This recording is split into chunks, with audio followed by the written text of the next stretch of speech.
What if the hardest part of setting a boundary isn't actually setting that boundary?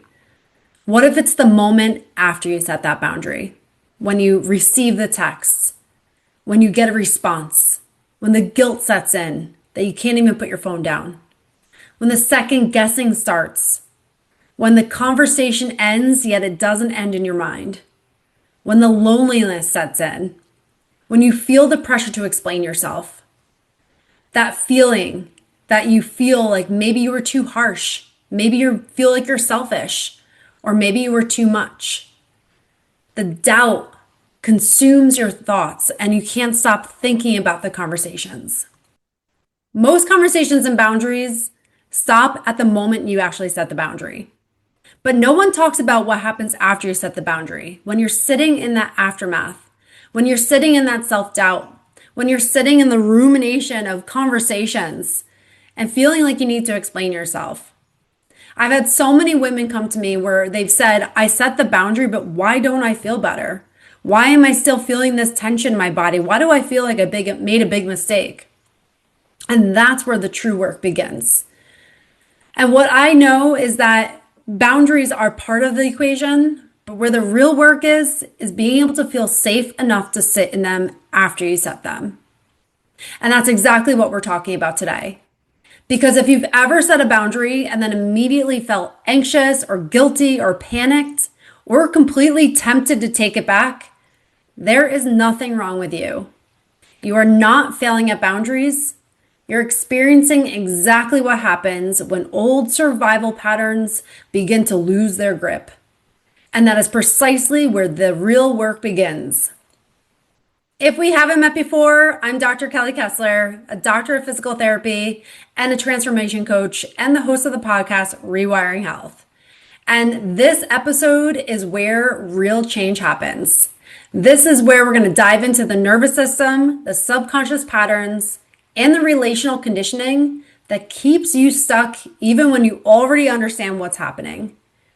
If that's the conversation you've been looking for, you're in the right place. Now let's get into it. Let me start with a misconception that most people get stuck in the minute they start setting boundaries. They set the boundary and then they think that everything should automatically get better or should at least feel smoother or lighter. And when they set that boundary and they don't immediately experience that, or maybe don't even experience that months after, they feel like they're not working.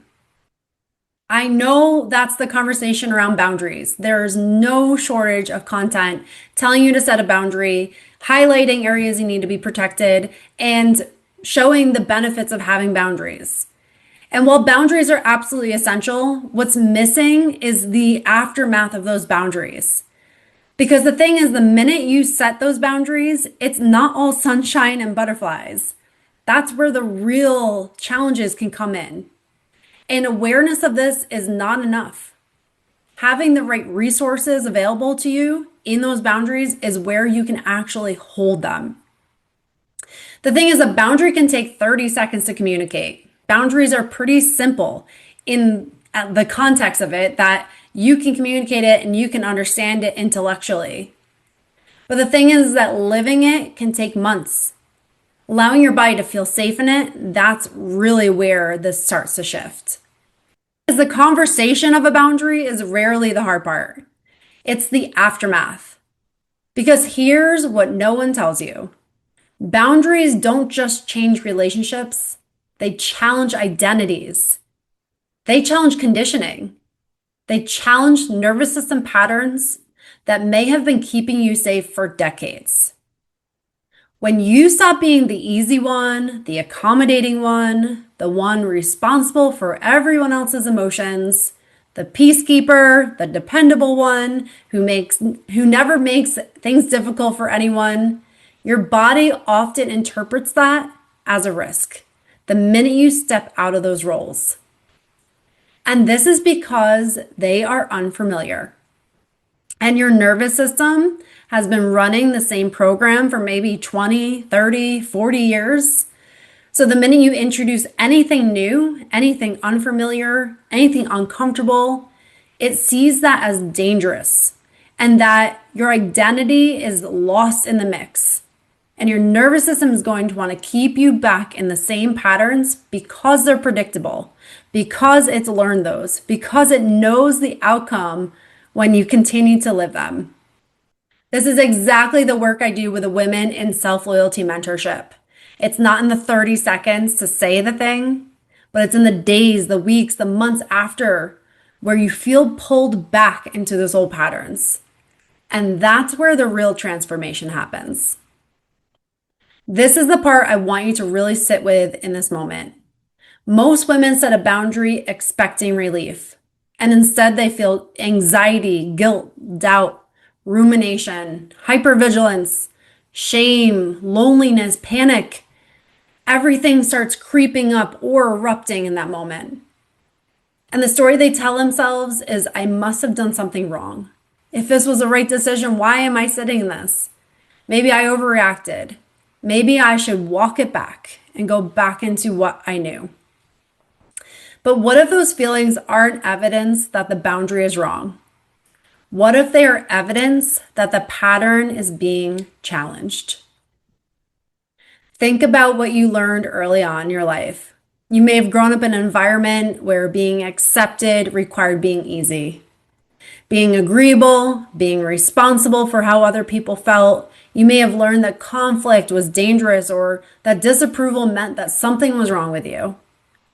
That your job was to smooth things over to keep the peace at whatever cost. And that keeping relationships was more important than keeping your own peace. And the thing is, you probably got really good at it. You probably got really good at observing the room, adapting yourself, shrinking what you actually wanted to say, or not really saying your truth just to make sure nobody was uncomfortable. And the thing is that you got so good that the pattern that ran it became invisible. Just the way things are the way things are, and that's all you knew. And it worked because likely there was some harmony that was created by you doing that. But at what cost to yourself? When you start to disrupt that pattern, your nervous system does not celebrate. Your nervous system starts to go back into that mode of protection. It sounds the alarm. It tells you that something is wrong. Because somewhere deep in the wiring of belonging and approval, it became synonymous with safety. And anything that threatens belonging, even if it's the healthy assertion of your own needs, gets flagged as danger. The alarm is what you're feeling after you set a boundary. And the thing is, this is not evidence that you did something wrong, even though it might feel like that. This is evidence that something real is shifting. I hear this inside self-loyalty mentorship. They come in thinking they failed because choosing themselves felt so uncomfortable. And what we work on together is helping them understand that the discomfort is not a signal of retreat. It's a signal that the old pattern is being asked to change. And the thing is, those two things are completely different. And learning to tell them apart is some of the most important work that you can do. This is where most people get stuck. And I want to name it precisely because it's so easy to miss. The boundary gets set, and then the pull begins. And you start feeling like maybe I should explain myself more. Maybe if I just say it a little differently, they will understand. And then you try to smooth things over. You feel the tension and you downplay the experience you had, or you downplay your truth. You question if you overreacted. You question if you should call or text or apologize for something you didn't even do wrong. And you start to wonder if you should just go back because everything seems to be tense. Everything seems to be a huge upheaval. And sometimes those moments just feel like too much to handle at that time. And the thing is that most of the time you're not returning because you genuinely changed your mind. That's the thing. It's not that you want to go back to those old patterns. It's because you just want the discomfort to stop. And that's really challenging. And it's also a very different thing. When you make decisions out of fear, it's never going to help you in the long run. Self-abandonment doesn't always look like saying yes when you mean no. Sometimes it looks like abandoning yourself to escape the guilt that follows saying no. You said the thing, you held the line, and then the discomfort came. And when it became too loud that it felt like you couldn't handle it, that's when you tend to go back and give in. And when that happens, when you smooth it over, when you apologize for saying something that did not require an apology, when you over explain until the other person feels comfortable again, you just made a withdrawal, a big one. And the message your nervous system receives is when things get uncomfortable, I have to leave myself to make sure the harmony is kept outside of myself. You go back. You make it okay for someone else. That is the cycle. And information alone doesn't break it. One of the first things we do in the self-loyalty mentorship is recognize the pull in real time, to feel it coming before you act on it. Because when you can name what's happening in your body in that moment and create that pause, in that pause, you have a choice. And that's where your real power resides. That pause is where self-loyalty gets built, one moment at a time. So if setting the boundary isn't the real work, then what is? The real work is learning how to stay with yourself after you set it. Can you remain connected to yourself even when someone's disappointed? Can you stay with yourself even when someone misunderstands your intentions? Can you remain present in your own experience even when they don't approve of it? Can uncertainty show up and you allow it to be there? That capacity to stay with yourself when every old pattern is asking you to leave yourself, that is what I call self-loyalty. It's not perfection. It's not rigidity. It's not becoming cold or closed off to people. It's allowing you to stay with you even in the hard moments. It's staying connected to yourself when the discomfort comes, when the guilt fires, when the second guessing starts. And when you feel pulled back into your old patterns, that you can stay strong and anchored in yourself. It's returning to yourself instead of returning to the pattern. And this is why so many intelligent, self-aware women stay stuck. They already know they need boundaries. They know they need to stop over-giving and over-explaining and absorbing everyone's emotions. The issue isn't knowledge, it's capacity. The nervous system has to develop the ability to stay present with the discomfort that follows change, to feel the guilt and not act on it, to feel the anxiety bubble up and not interpret it as evidence that you did something wrong, to sit with the uncertainty of someone else's disappointment without making it your responsibility to resolve it. Insight without embodied capacity rarely creates lasting transformation. And this is not a character flaw. This is physiology. This is neuroscience. Here's what I want to leave you with today. If you've been trying to change these patterns through willpower alone, through deciding to be different, through reading the right things, through understanding your childhood and your conditioning, and you still find yourself returning back to the same place after every attempt, I want you to hear this. You are not broken. You are not weak. You are not someone who can't change. You are someone who is trying to solve a nervous system problem with a cognitive tool. And those two things require different approaches. The nervous system does not change through understanding alone.